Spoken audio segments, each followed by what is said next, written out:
Hey everybody, welcome on into the Delmarva Sports Insider, the only live and local sports show here on the shore. I'm Sports Director Brandon Bossert. What's up, it's your Philly sports anchor Devin J. Martin. We've got a lot to talk about tonight. I know we talked before the show started. We got some Super Bowl predictions, we got some Super Bowl talk, and some Taylor Swift talk too. We'll be talking about that a lot later on. We've got basketball, we've got wrestling to talk about, a lot of great stuff. And your After the Whistle is absolutely tremendous this week as well. Thank you. We will see that after the first commercial break. But let's start on the hardwood tonight. We're getting down toward the end of the season now already, with the playoffs right around the corner. And all season, Seaford has been near the top of the standings, or at the top of the standings, despite losing all of that talent from last year. I mean, they had the best record in the entire state of Delaware, 13-0, but they did lose their first game last week when they lost at the buzzer to Lake Forest. So they would bounce back, destroying Woodbridge and Sussex Academy. But today they faced Glasgow, who played them very challenge for them. Yeah, they played them very, very close, and that was at Seaford. Now, the one young man who's been largely responsible, you mentioned all the teams, all the players that left Seaford last year. Well, Kashmir Wise, he stayed the man with the Blue Jays. That three that he just hit, that's his 1,000th career point. He's Congratulations. the latest in Delmarva athletes who score at least 1,000 points in their career, and it's fitting that he did it with a three-pointer, Brandon. It was cash money out there for Kashmir Wise. He is one of the best three-point shooters in all the state of Delaware. We'll be talking about all the 1,000-point kids that have scored 1,000 points later on in the show. But how about this one? Trimming it down to a small lead right here and tying this game up. The Blue Jays struggling with keeping possession of the ball with 25 ticks left. Late in this one turned into a 2-point deficit. Yeah, so they were up 4 with, within 25 seconds. They lost that lead. So they went from up 4 to being down by 2. And then it was up to Kashmir Wise to save the day. That three right there with 30 seconds left, that looked like that was some Steph Curry range right there. That put the Blue Jays back up by 1. All they would need is a stop. What a clutch shot. It was, but this was an even more clutch play from Glasgow right there. That banker was with 4.5 seconds left. That put Seaford down 1 yet again. Now the Blue Jays have to go the length of the court in 4.5 seconds and get a good look at the basket. And let's just give it back to Cash. That's from 30, but it's wide off. Same spot, too, and it looked like it was on line, but just a little far. Yep, so Seaford would lose by 1. So this is their second loss of the year. So now I believe they're 15-2 on the year. Let's hear from Cash after the game, who scored his 1,000th career points. Scored 1,000 points, only playing 3 years of high school basketball. I mean, it's a lot of buckets. I was just letting, as the game was going, try to let the game come. I knew I needed 21 points, so of course I was shooting for that. But Coach Kitt said, "Come into the game, just let the game come to me." So that's what I did. 1, 2, 3. Yeah, and not a terrible loss either for Seaford. Glasgow's a pretty good team up north. How about Caesar Rodney taking on Smyrna earlier this week? Riders turning the ball over. Pass ahead to Maurice Kilgo. He has been one of those killer sophomores for Smyrna this year. Coast to coast for him. How about Khalil Kemp missing the three-pointer?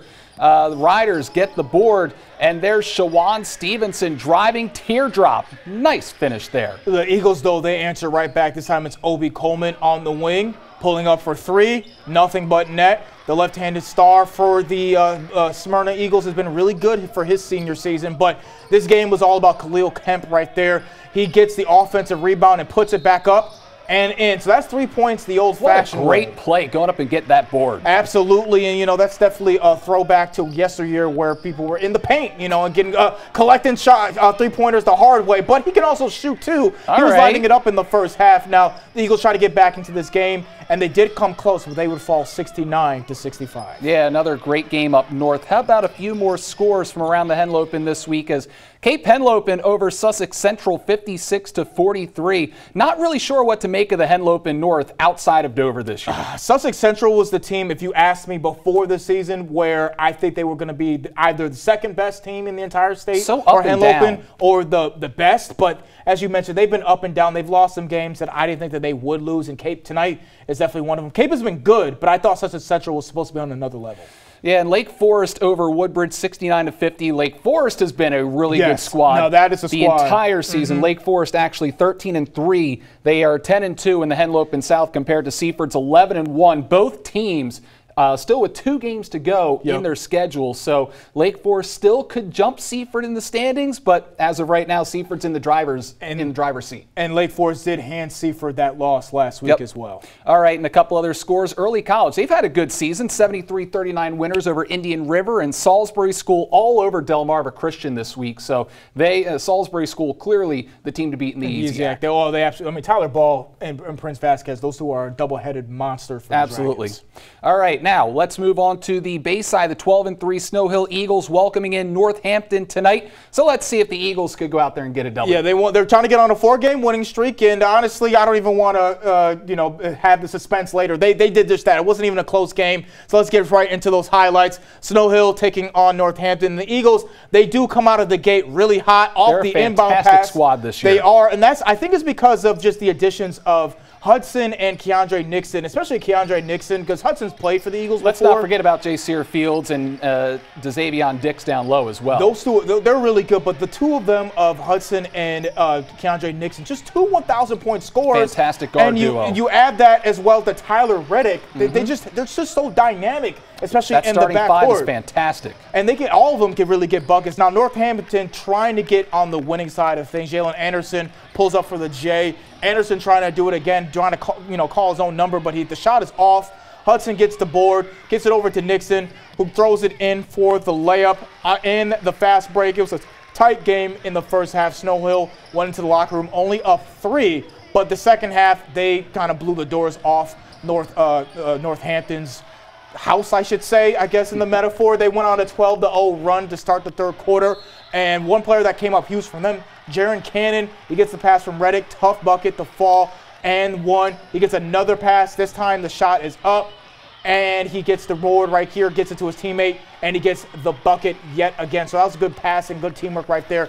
Eagles take it in a final score of 84-65. Now, moving to Bennett versus Crisfield, the Crabbers, they were trying to spoil senior night for Bennett, but it would be a tough battle for them. Now, they were actually hanging tough with the Clippers. They were only down 6 going into the third quarter, but Brandon, the Clippers, they turn it on in the third quarter. They win the third quarter by 17 points. That was a beautiful layup right there. But when you have a team like Bennett, without Jace Hudson, they still have Takai Smone, who can really, really turn things up and get a lot of buckets for the Clippers. Yeah, I'm concerned about Bennett going into the playoffs. Outside of that guard duo, they don't really have the size down low to compete, I don't think, with a lot of really good teams out there in the 3A playoffs. But you know what? Bennett 12-4. They're 10-3 right now in the Bayside South. Right now we've got Decatur at 12-1 in the Bayside South. We've got Snow Hill at 10-2 in Bayside South competition. So right now Decatur is in the driver's seat to take that Bayside South championship. But like I said, a couple more weeks to go. We'll see what happens. Yeah, we have to see when because Jace did not play in this game either. He's still been dealing with that back or neck injury from last week against Decatur. So we'll see if he can come back during the season. But one thing about Bennett, they do have that tremendous guard duo. A couple more scores. We've got Decatur all over Kent Island, 90-63. Cambridge South Dorchester, 86-27 winners over Washington. Colonel Richardson over Kent County, 82-70. So anything stand out to you this week, Devin? I think that game, again, for Decatur against Kent Island, they're showing yet again that they're the team that beat, dominating Kent Island by 27 points. And Cambridge destroying Washington by almost 60 points. That's really, really good. We all know Cambridge is a fantastic team. Right now, I would say that, man, it is so difficult. Cambridge versus Snow Hill in the 1A. That's going to be so much fun to watch. Oh, yeah. I think both of those teams have a fantastic chance of going deep into the 1A playoffs and maybe even bringing home that first state championship since 2016, since Pocono hopefully did that. they don't meet each other. Hopefully they're on different sides of the bracket. That would be fantastic. Yeah, but I think they definitely have the pieces. Let's have them meet in the championship. How about that? I would like that. All right. What do you think?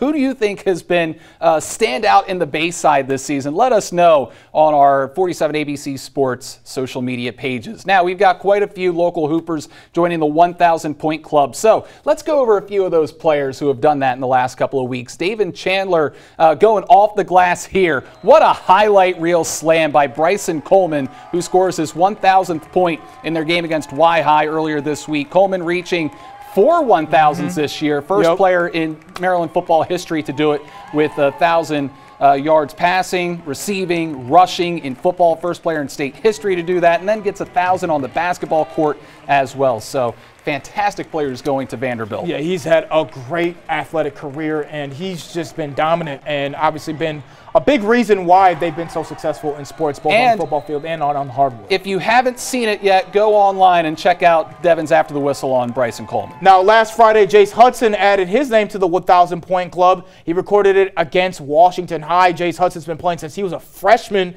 and he's only a junior right now. And guess who else that applies to? His teammate, the very next day, Sakai Smullen, dropped 40 against Pocomoke. He's also a junior, been playing varsity since he was a freshman, and he has 1,000 career points as well. So that Bennett duo, both of them have been playing varsity since they were freshmen. Absolutely and fantastic. They definitely have what it takes to play college basketball at a very high level, at the next level. And then also a week ago, going up to Dover, Darrell Little reached his 1,000th career point as well. Little is among the favorites for Henlopen Player of the Year. Dover is sitting at 13-2 and on the verge of a North Division title. And if my memory serves me correctly, he was first-team All-State last year. Yep. So he's definitely someone who's also a monster basketball player. Yeah, and a big reason why Dover is in the top spot in the North. And then Parkside Zion Ogie joining the 1,000-point club on Thursday. Ogie sensational once again, 31 points and a double-double. So congratulations to all the athletes who have reached that 1,000-point plateau. That's going to do it for the A block. We're calling our first time out.